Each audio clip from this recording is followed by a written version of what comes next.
मैं संजय कुमार, आप देख रहे हैं विजन टीवी। आज हम गुरुद ब्लॉक के ग्राम नगझर में पहुंचे हुए हैं, जहां पर आज हमारे बीजेपी के दिग्गज प्रत्याशी माननीय राकेश यादव जी आज यहां अपने जनसभा में पहुंचे हुए हैं। आइए आप उनसे जानते हैं कि ऐसे कौन से अहम मुद्दों को लेकर वो जनता के बीच आज उपस्थित हो रहे हैं। बालोद विधानसभा क्षेत्र में दो बड़ी समस्या है, जिसको मैं पहले दिन से मैं बनने के बाद उठाया हूँ। मैं हमारे विधानसभा में घर घर में गांव-गांव में अवैध शराब बिक रहे हैं। तो मैंने तय किया है कि मेरे विधायक बनने के बाद इस विधानसभा में एक भी गांव में अवैध शराब नहीं बिकेगा।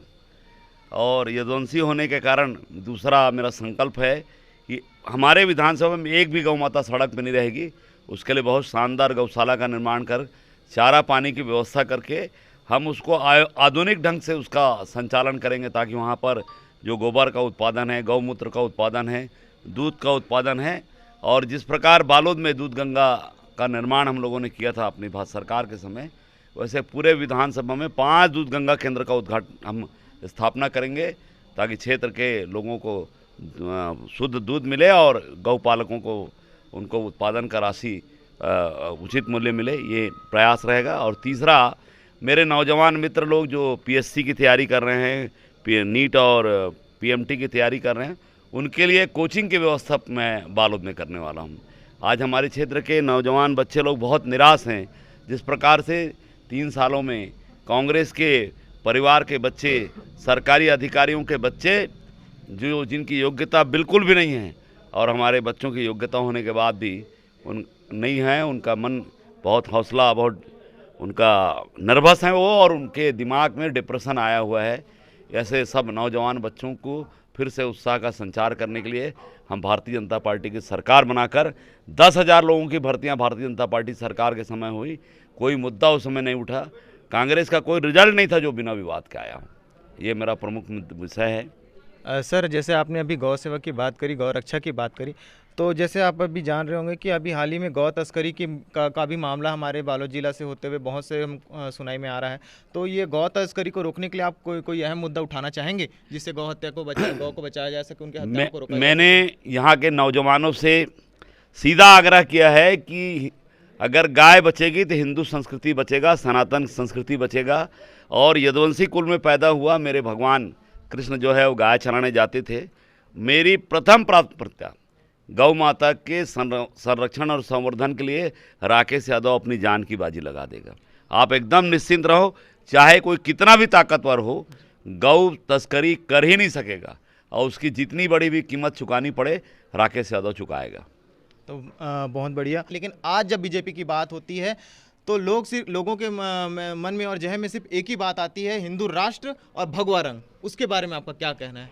यहाँ का कण कण जो है, रग रग जो है, वो सनातन संस्कृति से सरोबार है। मैं आपको बताऊं, सनातन संस्कृति का हजारों साल से यहाँ लेख मिलता है, उसके प्रमाण मिलते हैं। और सनातन संस्कृति बहुत विशाल है। हम पशु पक्षी का भी पूजा करते हैं, हम सांप की भी पूजा करते हैं, हम उल्लू की भी पूजा करते हैं। हम प्रकृति में रहने वाले सारे लोगों में देवता का और भगवान का अंश देखते हैं। हम नीचे से लेकर ऊपर तक सारे जगह जीवों का कल्याण हो, ऐसा विशाल सोच की हमारी सनातन संस्कृति है। इसलिए भारतवर्ष का जो जब से यहाँ प्रादुर्भाव हुआ है तब से सनातन संस्कृति है, इसके प्रमाण हैं। हम कभी किसी धर्म की बुराई नहीं करते, हम किसी पंथ की बुराई नहीं करते, और हम ये कहते हैं जो पंथ, जो विचारधारा ईश्वर प्राप्ति का मार्ग बताए, वो सनातन की पद्धति है। बिल्कुल सही सर। सर, मेरे एक जहन में एक और सवाल है, और हमारी जनता की तरफ से भी एक सवाल उठ के आ रहा है कि कांग्रेस जो सरकार है 15 सालों से राज कर रही छत्तीसगढ़ पे, और उन्होंने कर्ज माफ़ी और घोषणा के जरिए ही अपने छत्तीसगढ़ में अपना राज जमाए रखा है, और इस बीच ने भी अपना एक घोषणा पत्र जारी कर लिया है। तो जनता सोच में है कि जाए तो जाए कहाँ? तो नहीं, आप अपनी जनता को किस तरह से विश्वास बहुत सिंपल तरीके से मैं बता रहा हूँ। कांग्रेस 3200 रुपये क्विंटल के हिसाब से 20 कुंटल धान लेने वाली है। हम 3100 रुपये के हिसाब से 21 कुंटल धान लेने वाले हैं। 65,100 रुपये भारतीय जनता पार्टी की घोषणा पत्र के हिसाब से किसानों को भुगतान होगा। मैं आपसे एक आखिरी सवाल जानना चाहूँगा कि जैसे कांग्रेस सरकार ने जो अपने पहले घोषणा किया, उन्होंने नामांकन के दौरान कि 2800 कुंटल के हिसाब से उन्होंने घोषणा किया था। उसके बाद उन्होंने अपने घोषणा पत्र में उसको बढ़ा के नया घोषणा पत्र जारी किया। तो इस तरह से हमारे जो किसान भाई हैं तो वो खुद कन्फ्यूज़न में है कि हमारा विकास चाह रही है कांग्रेस सरकार या फिर हमको एक तरीके से प्रलोभन दे रही है। मैं आपसे बताना चाहता हूँ, पिछले बार उन लोगों ने गंगा जल लेकर शपथ लिया था, शराबबंदी हुआ क्या? नौजवानों को 10 लाख लोगों को 2500 पेंशन देंगे बोले। आज हमारे आवेदन 16 लाख आवेदन आए थे, 15 लाख आवेदन निरस्त हो गए। और हमारे सियान लोगों को बोला था 1500 रुपये पेंशन देंगे। छत्तीसगढ़ में एक भी आदमी को बता दिए पेंशन मिल रहा है क्या? ये झूठ बोलने वाली, ऐसा कोई सगा नहीं जिसको भूपेश बघेल ने ठगा नहीं।